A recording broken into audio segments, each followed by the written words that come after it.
Всем привет! Сегодня я вам покажу наиболее востребованную, даже не наиболее, а самую востребованную стрижку, самую коммерческую стрижку. Это градуированный боб, или как его называют у нас, боб-каре. Вы видели, я там разделила на блоки и вам показала, как. Естественно, у нас с вами височная зона, теменная зона и затылочная зона. Этот боб у нас стрижется без челки. У нас идет легкое удлинение к лицу. Поэтому, естественно, вы отделяете свои рабочие проборы, рабочие, которые вы делаете для стрижки, уже так, как у вас будет проходить линия основная среза, то есть окантовочная линия. Ну и начинаем с окантовки. Здесь, как вы видите, я уже делаю легкое удлинение к лицу. Конечно же, не делаю четкий треугольник именно на окантовке, а делаю как подкову. А стричь, естественно, будем уже треугольником. Аккуратненько все подчищаете, подравниваете, но все равно, как вы знаете, в мокром виде волосы достаточно пластичные и ложатся так, как вы хотите. В сухом виде обязательно надо будет дорабатывать, нужно будет делать коррекцию. Когда вы простригли уже нижнюю окантовочную линию, окантовочная линия у нас, естественно, оттяжка 0, вы ее не поднимаете, обязательно делайте проверку. Вы видели, я проверяю лево-право. Затем мы переходим, вот видите, я вам показываю, что окантовочная линия у нас с вами является контрольной прядью. Мы с вами отделяем прядь по центру и начинаем стричь. То есть у вас натяжение будет 90 градусов в голове, срез 45. И вы как стрижете, то есть у вас каждая предыдущая прядь является контрольной для следующей пряди. То есть у нас с вами прядь является подвижной, она не стоит на месте. Таким образом, вы как бы иногда стрижете стрижки, называемые сессо. И не забывайте, 1-2 последние пряди, которые уже за ухом, вы подтягиваете к третьей пряди. Таким образом, мы с вами создаем удлинение к лицу. Но не сильное удлинение, а легкое, потому что подтягиваем мы с вами к третьей пряди только 2 последние. И здесь у нас и начинается удлинение.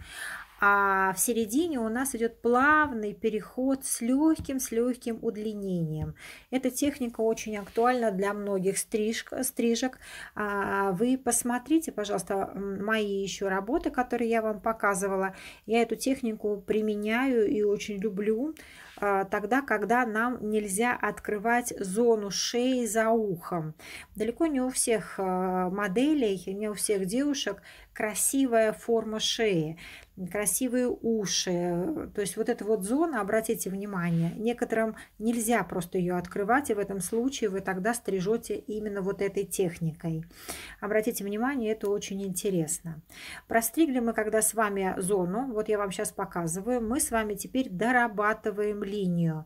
Обязательно, видите, поднимайте на расчесочку, у вас линии должны быть всегда ровные, но я, как правило, люблю всегда себя проверять и дорабатываю методом поинтинг сами линии. Я сразу же их облегчаю, так как вы знаете, этот метод стрижки дает сразу и филировку, и срез. Работать им, конечно, немного дольше, чем обычным тяжелым прямым срезом, но я вам рекомендую, потому что очень мягкие получаются работы. Стрижки, которые мы делаем на волосы, которые просто в некоторым волосам, как вы знаете, нельзя вообще филировать никак. И вот этот метод, он дает облегчение среза.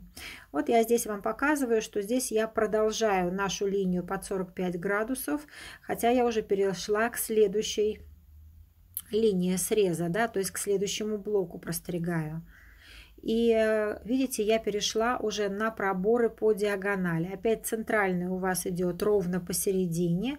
И дальше вы переходите уже на диагональные проборы для того, чтобы мы с вами всегда видели наши контрольные, скажем так, пряди, да, то есть мы с вами всегда не видим ни линию, потому что линию у нас, если вы отделили там, или волосы, например, допустим, достаточно плотные, густые, мы с вами не увидим линии, нам тяжело ее разглядеть, если мы будем стричь прямыми проборами, поэтому, пожалуйста, переходите на диагональные, в этом случае вы всегда видите два краюшка, и эти два краюшка вам как раз легче будет соединить. Где-то там дальше я вам покажу, как рассматривать эти две контрольные прядки, которые у вас появляются. Простригла опять же эту зону и делаю проверку. Не ленитесь, пожалуйста, проверку вы делаете всегда. Ну, пока я стригу, расскажу вам о том, что за волосы у моей модели. Вот проверку и руками тоже, видите, делаю обязательно на каждой простриженной зоне. А у моей модели она пришла, значит, соответственно, покраситься и подстричься. Достаточно густой волос, толстый волос и кудрявый. Но он не сильно кудрявый, у него достаточно крупный локон.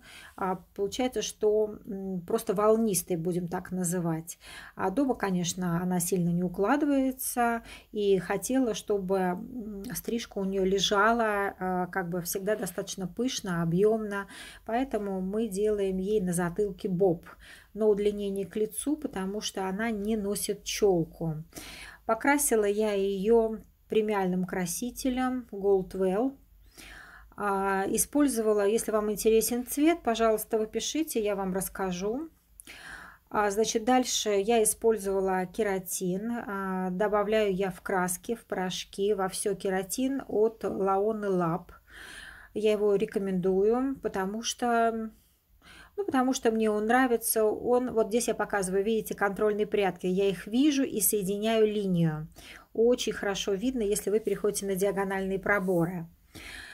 Он не влияет, этот кератин от Laone Lab, не влияет на качество окрашивания, но реально защищает волосы.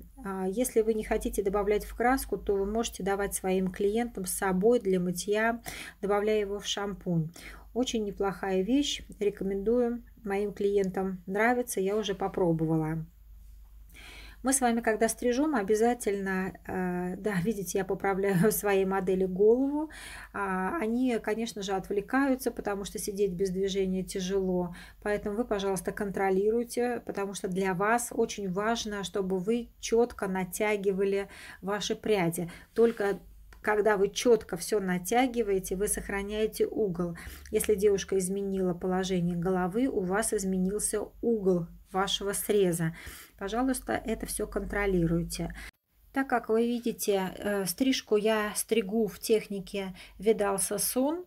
Это классическая стрижка. Если вы стрижете правильно, берите маленькие проборчики, делите, очень четко отрабатывайте, четкое натяжение, четкий срез. У вас эта стрижка не будет требовать дополнительного ухода, ее будет очень легко укладывать в домашних условиях.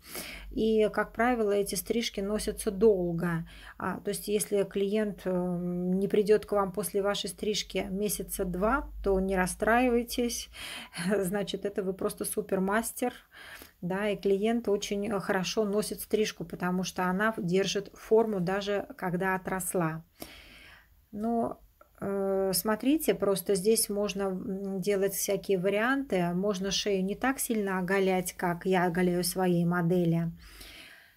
Так что вы посмотрите, потому что если вот, конечно, так и будете стричь, как у меня, то есть четкий срез, да, четкая окантовка внизу, то, конечно, через месяц надо уже будет подчищать шейку, потому что там, конечно, нарастают.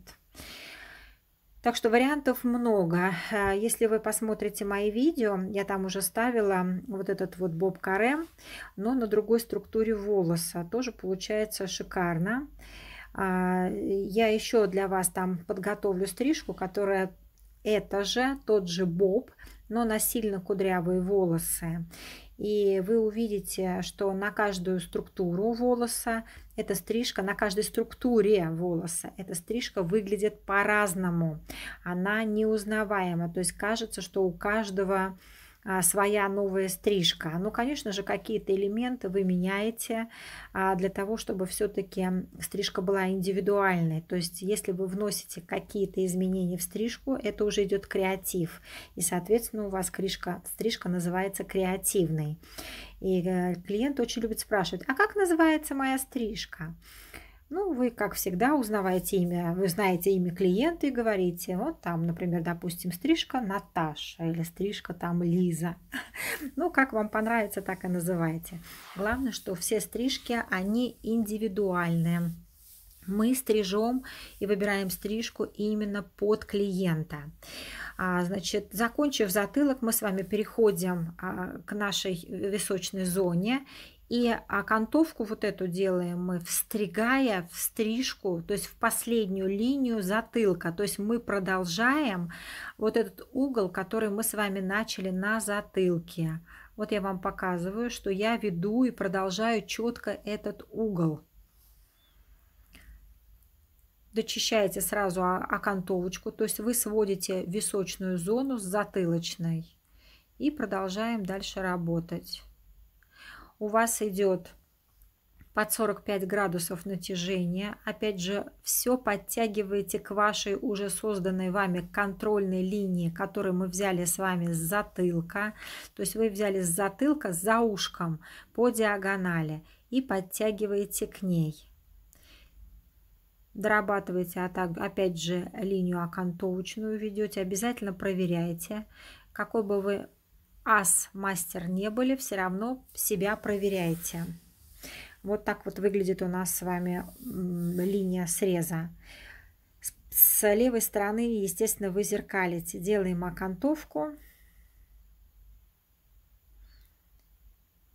Вот я здесь, видите, показываю вам. Вот здесь вот линию окантовочную я ввожу. И продолжаем нашу линию среза, которая у нас с вами идет с затылка. Отделяете, видите, за ушком и продолжаете нашу линию, которая была задана уже на затылке. Наш треугольник, который идет на удлинение к лицу. Дочищаете окантовочку, чтобы ничего лишнего не осталось.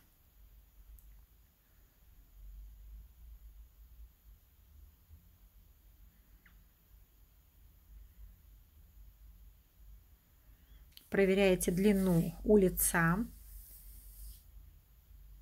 Обязательно сравнивайте лево-право.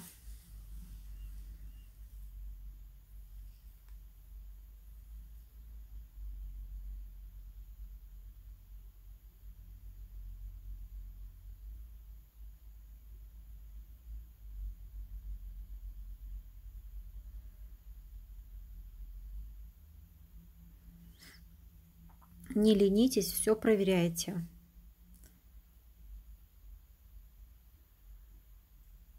Переходим дальше к следующей части нашей стрижки.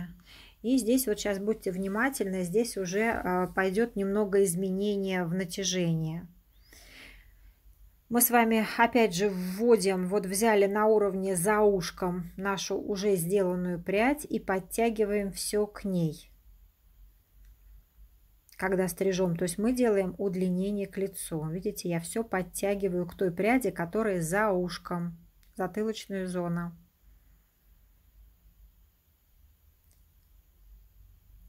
Сначала мы с вами подтягиваем, как бы приподнимая, у нас получается нижняя линия 90, а верхняя, которая от теменной, 45. А затем мы с вами меняем угол для того, чтобы создать, вот видите, я вам написала, затем мы поднимаем так, чтобы верхняя у вас была 90 линия, а нижняя 45. То есть таким образом мы создаем легкую градуировку. А линию среза вы видите, она будет снизу, и там подчищаете под линию среза, сравниваете с затылком. На противоположной стороне, естественно, делаете так же. Сначала у вас верх под 45 стрижется, а затем вы поднимете, он будет 90. Это для того, чтобы вы себя контролировали и не зарезали длину у лица.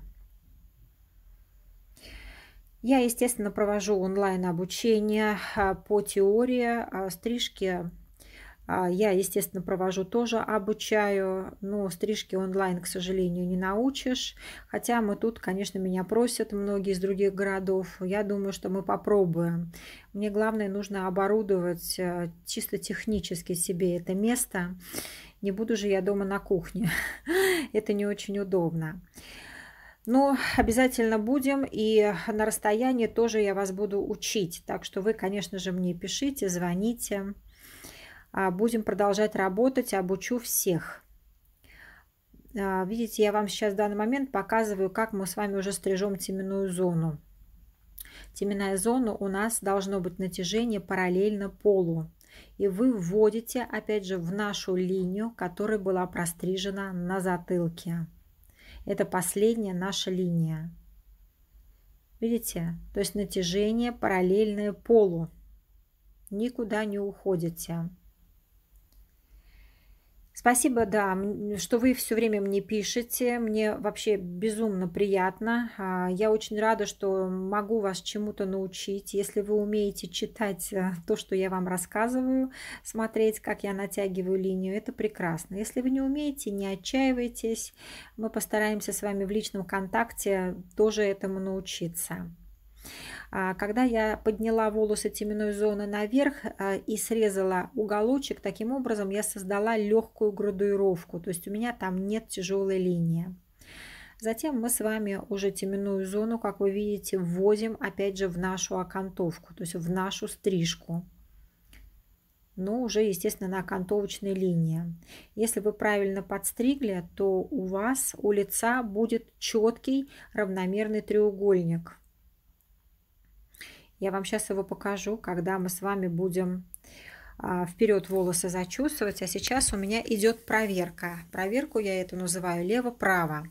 То есть тогда, когда у нас нет с вами челки, и нам надо с вами все-таки, чтобы волос идеально лежал, потому что как ваша девушка будет ходить? Волосы налево, волосы направо, чуть-чуть сместилась. Для того, чтобы ничего не выскакивало, ни один лишний волосок, вы должны четко проверять стрижку.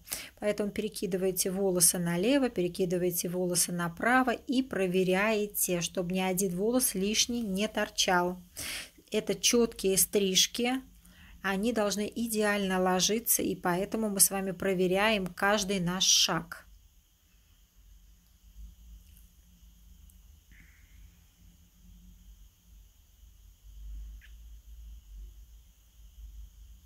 Вот сейчас, видите, я вперед зачесала и показываю вам, что уже получился у меня прям четкий треугольничек. Видите, какой красивый. Вот он.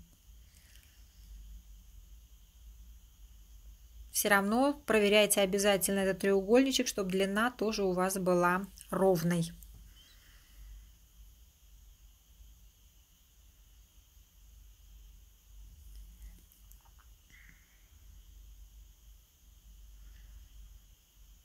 Дальше мы с вами подсушиваем волосы феном. Мы подсушили без расчески, где-то оставили влажности 15-20%, не больше. Иначе вы долго будете с расческой возиться, долго будете укладывать. Когда подсушите, затем берете брашинг и приступаете уже к укладке. Так как затылок у нас короткий, брашинг я использую маленького диаметра. По мере продвижения к более длинным волосам, вот видите, я уже поменяла брашинг и использую брашинг побольше. Чем хорош брашинг? Я люблю Olivia Garden, если вы меня будете спрашивать. Я не использую щетину, мне не очень нравится щетиной. Я люблю термобрашинги, они и накручивают, и вытягивают, и дают объем, и все у них в одном. То есть много функций в одном. Сейчас они тоже имеют покрытие, имеют защиты, ионовые, и такие, и сякие, то есть разные. Поэтому чем мне он нравится, тем, что волос там не застревает в кольце, которое на рукоятке, на ручке. Поэтому, если как бы хотите, пожалуйста, покупайте. Там есть разный уровень, есть и дорогие, и недорогие. Но просто качество неплохое. После того, когда мы с вами сделали укладку, высушили, мы приступаем к дорабатыванию стрижки, а это, соответственно, у нас идет point cut, это филировка. Вот сейчас я вам показываю point cut на пальчиках. Мы облегчаем с вами наши срезы. Если вы помните, я стригла методом pointing. Этот метод дает уже зубчатый срез, то есть уже смягчает стрижку. Но так как у моей модели достаточно плотный густой волос, да еще он немного волнистый, он имеет достаточно крупный локон, поэтому, чтобы облегчить ей укладку, она не делает ее так, как мы сделаем в салоне. Она просто достаточно хорошо высушивает себя и все. И для того, чтобы у нее волосы красиво ложились, я все-таки дорабатываю стрижку методом point cut для того, чтобы облегчить. Вы сами знаете, что дает этот метод. Он дает размытие линий, то есть ваш волос может войти друг в друга более мягко. Это как метод «соедините пальчики между собой», как я уже писала там в какой-то стрижке. И вы увидите, что таким образом мягче волос, то есть он не будет отталкиваться друг от друга, а будет давать возможность не мешать друг другу и укладываться в более красивый вариант прически.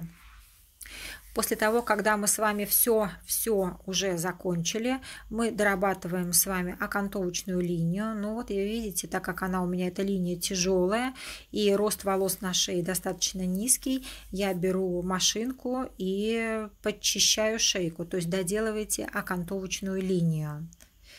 Вот после того, как вы все это подчистили аккуратненько, мы с вами обязательно должны взять фен и сдуть со своей девушки волосы, потому что второй раз вы укладку делать не будете, а вы только что дорабатывали и много-много мелких волос. Для того, чтобы она у вас потом не шла, не чесалась, я вам рекомендую очень хорошо сдуть все феном, что, естественно, и делаю сама. После этого, конечно же, вы раскладываете все волосики, и у вас получается шикарный, красивый вариант, клиент доволен. Так что приходите ко мне на обучение, подписывайтесь на меня. Я буду рада вас опять видеть, слышать. Как всегда, я вас всех люблю. Не забывайте меня, задавайте, конечно же, только не глупые вопросы. Некоторые спрашивают вы меня, а если я не учусь, то могу ли я вас спрашивать? Спрашивать можно, пишите. Жду вас. Хорошего дня!